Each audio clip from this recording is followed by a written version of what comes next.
জাপানের বিপক্ষে প্রথমার্ধের বিবর্ণ ক্যাসেমিরোর ভরসা রাখা এন্দ্রিক ও মার্তিনেলিকে বদলি নামানো, নেইমারকে না খেলানো, কার্লো আনচেলত্তির মাস্টার স্ট্রোকে জাপানের বিপক্ষে সেকেন্ড হাফে বদলে যায় ব্রাজিল।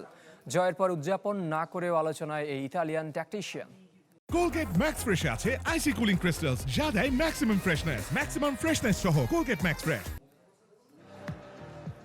গ্যাব্রিয়েল মার্তিনেল্লি যখন সব অনিশ্চয়তার ইতি ঘটান, মাঠে তখন বুনো উল্লাস, গ্যালারিতে সেলেসাও সমর্থকদের বাঁধ ভাঙ্গা উচ্ছ্বাস।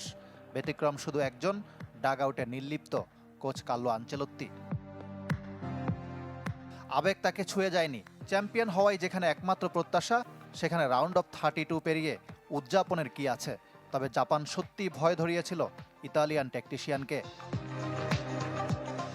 ভয়কে জয় করেছেন মাস্টার স্ট্রোকে। কাসেমিরো মার্তিনেল্লির স্কোর, রায়ান গুইমারেস, ভিনি ও এনরিকের পারফরম্যান্স ছাপিয়ে আলোচনায় 67 বছর বয়সী ডন কার্লো। রিয়াল মাদ্রিদে অসংখ্যবার কৌশলে বদলে দিয়েছেন ম্যাচের চিত্র। এবার বিশ্বকাপের নকআউটে সেই ট্যাকটিক্সের সফল মঞ্চায়ন। সেলেসাউদের ঘুরে দাঁড়ানোর দীক্ষাটা আনচেলত্তিরই। প্রথমার্ধের বিবর্ণ ব্রাজিল বদলে যায় বিরতির পর।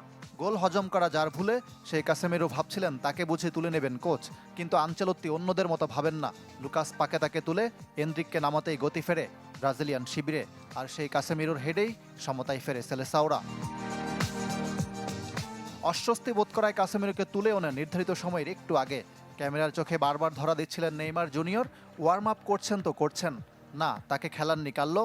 আবেগ দূরে ঠেলে কুনিয়ার বদলি মার্তিনেল্লিকে নামিয়ে বাজিমাত। জাপানকে পরাস্ত করতে ক্রস নির্ভর কৌশলে ম্যাচ বের করে আনে ব্রাজিল, যার পেছনে মাস্টার মাইন্ড কার্লো আনচেলত্তি। ইতালিয়ানের ট্যাকটিসে হেক্সা স্বপ্ন সত্যি হবে তো সেলেসাওদের? ইকরাম হুসাইন, চ্যানেল 24।